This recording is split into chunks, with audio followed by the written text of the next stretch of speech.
sofrimento ele faz parte, né, da nossa existência humana, não tem como passar por essa vida sem experimentar, né, o sofrimento, mas a gente sempre tem aquele sofrimento que, digamos assim, ensina uma lição maior e que a gente percebe que talvez seja um sofrimento mais considerável, né?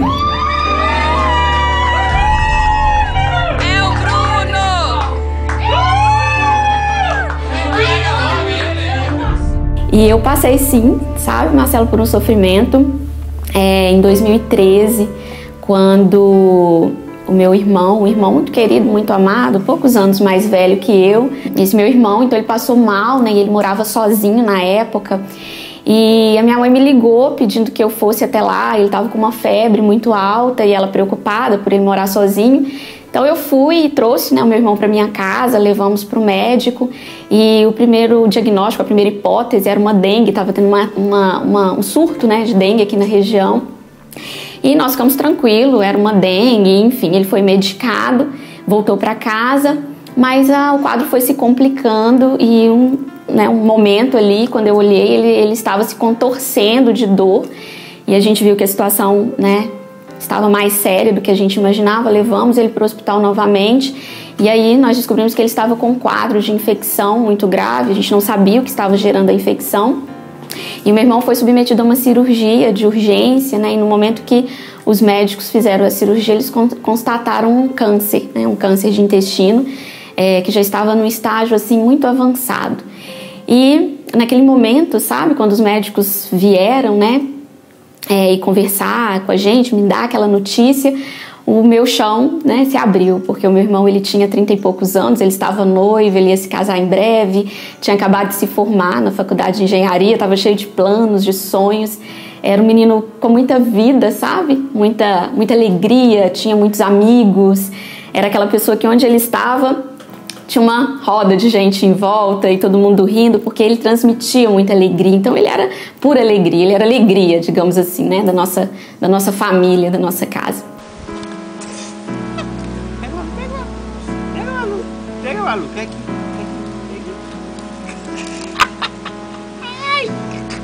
Pega mais, Malu, pega mais.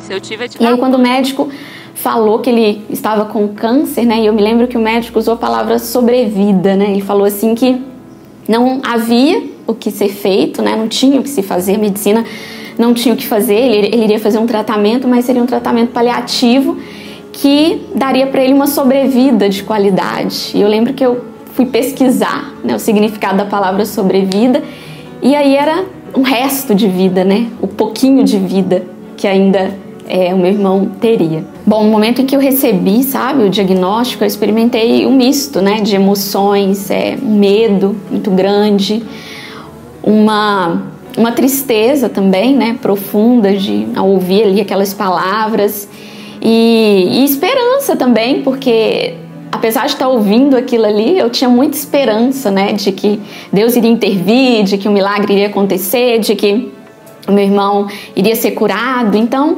era um misto, né? Um misto de emoções assim que eu experimentei naquele momento. Bom, eu me lembro que um ano antes, né, mais ou menos, da gente receber esse diagnóstico, eu morava com a minha família em Belo Horizonte e nós já tínhamos um desejo de voltar para Ipatinga.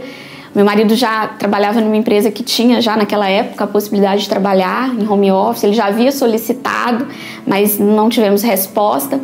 E quando a nossa primeira filha fez um aninho, ele recebeu um e-mail autorizando ele a trabalhar de home office, o que possibilitaria a nossa volta. E no momento em que nós recebemos aquele e-mail, eu senti no meu coração que esse nosso retorno, né, seria por conta de uma missão, que nós estávamos voltando para cumprir uma missão, né? Então, no momento que o médico deu aquele diagnóstico e falou que o meu irmão estava, né, isso já um ano depois, quando o médico deu aquele diagnóstico e falou que o meu irmão estava com aquela doença, eu percebi ali, né, clareou, e eu percebi que aquela era a nossa missão, era por isso que o Senhor tinha providenciado o nosso retorno.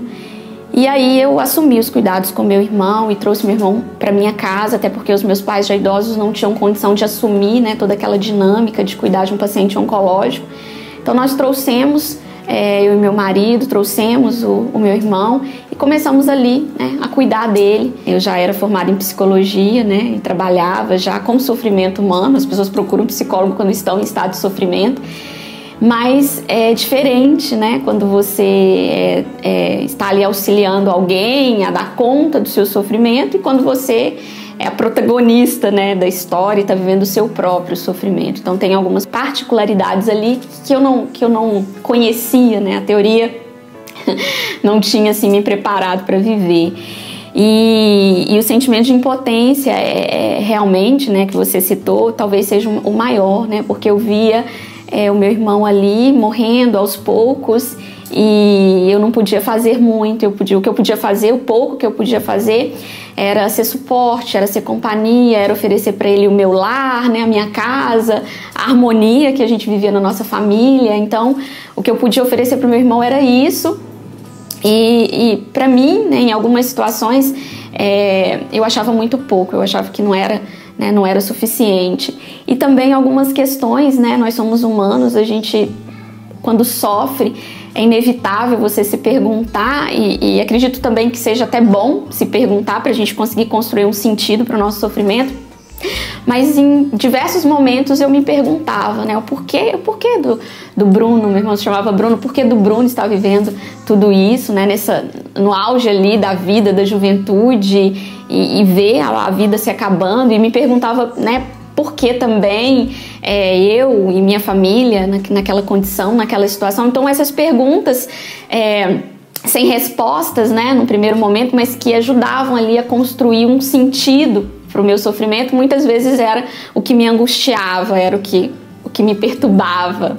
Aceitar, eu acho que foi um período em que eu tive que eu entendi o que era fé. Eu acho que foi viver a minha fé, porque as pessoas falavam para mim assim, olha,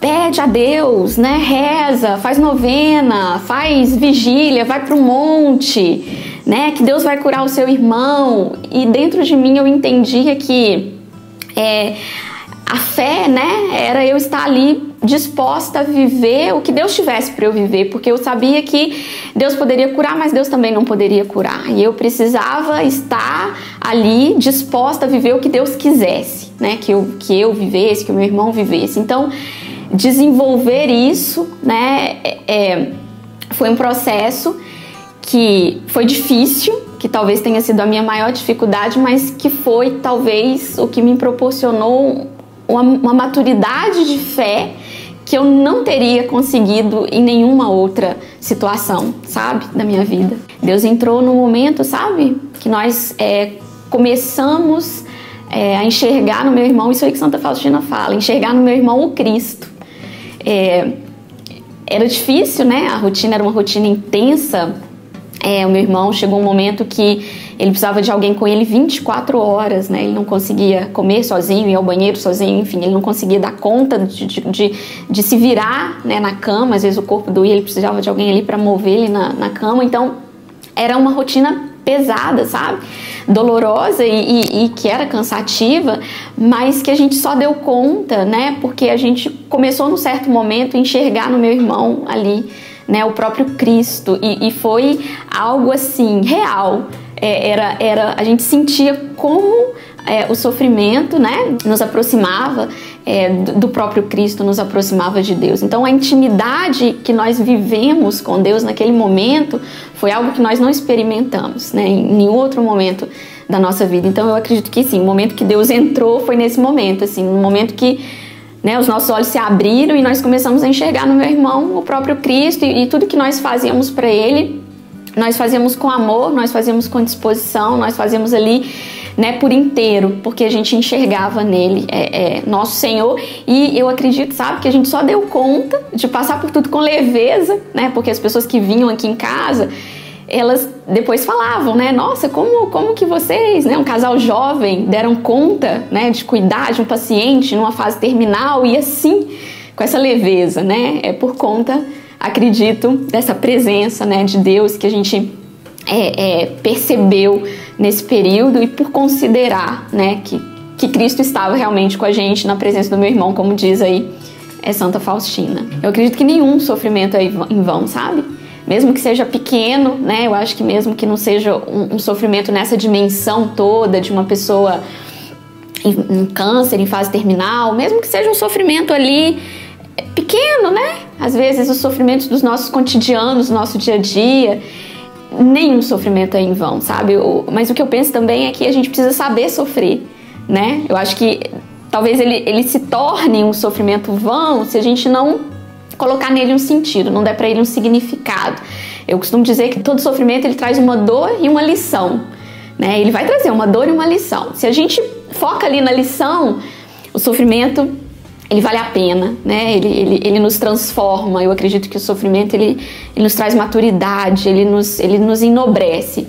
Porém, se eu foco só na dor, né? E às vezes rejeito e nego e não quero, né, passar por aquilo, não quero aceitar aquela dor que o sofrimento me impõe e brigo às vezes, né, com o sofrimento e não construo um sentido para ele, aí talvez ele se torne vão na minha vida, né? Eu vou sofrer e não vou crescer, e não vou amadurecer, e não vou me tornar melhor com esse sofrimento. Mas se eu construo um sentido, o sofrimento ele tem, né, uma função muito significativa. E o que me ajudou, né, nessa construção de sentido para o meu sofrimento, né, de significado, eu acredito que primeiro foi a fé, né, a minha fé. Eu cresci na Igreja Católica. A Igreja Católica ela já ensina pra gente, né, que o sofrimento ele tem um sentido. O sofrimento de Cristo foi o que nos redimiu. Então o sofrimento ele não é em vão, ele tem ali um sentido, ele tem um porquê, ele tem um significado. Então isso foi algo que me sustentou também no meu sofrimento e de uma maneira prática, né? O que me ajudou muito foi o seu livro,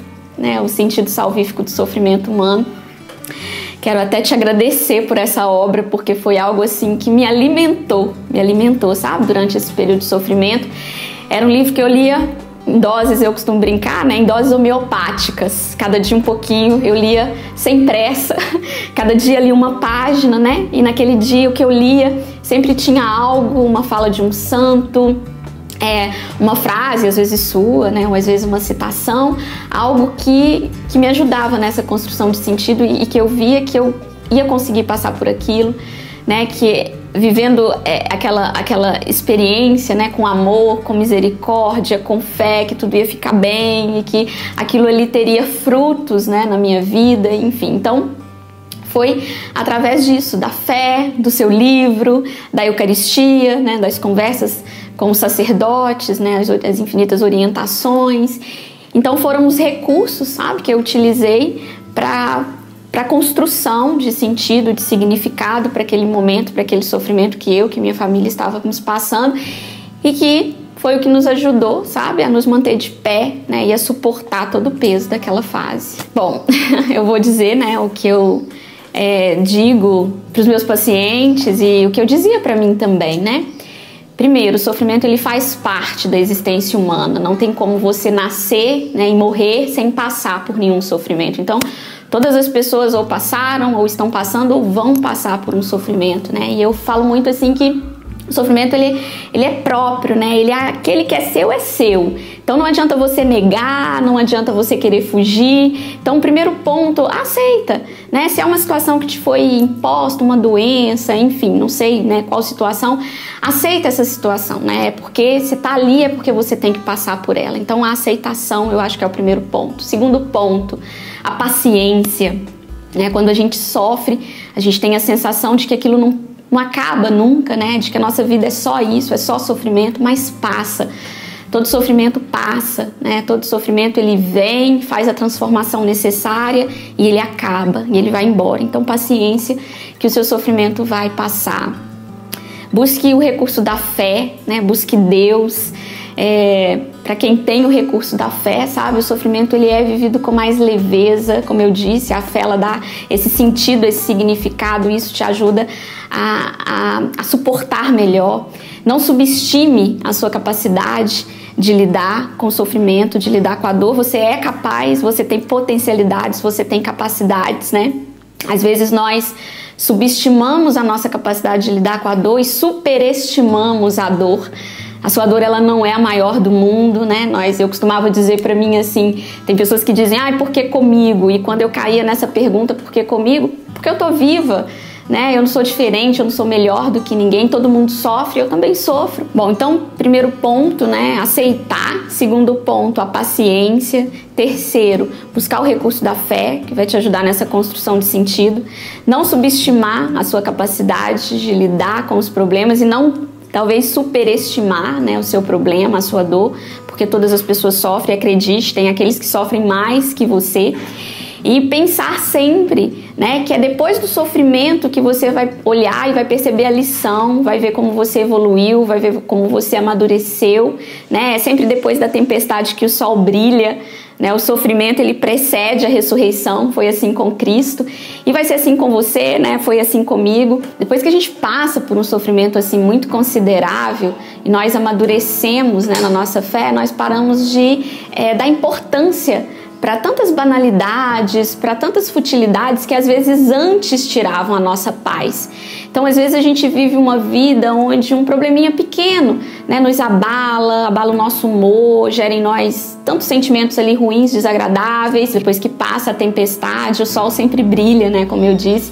E comigo também aconteceu isso. Eu já estava nesse processo em que meu irmão adoeceu, eu e meu marido, nós já tínhamos um desejo de ter mais um filho e esse filho não vinha, a gravidez não acontecia.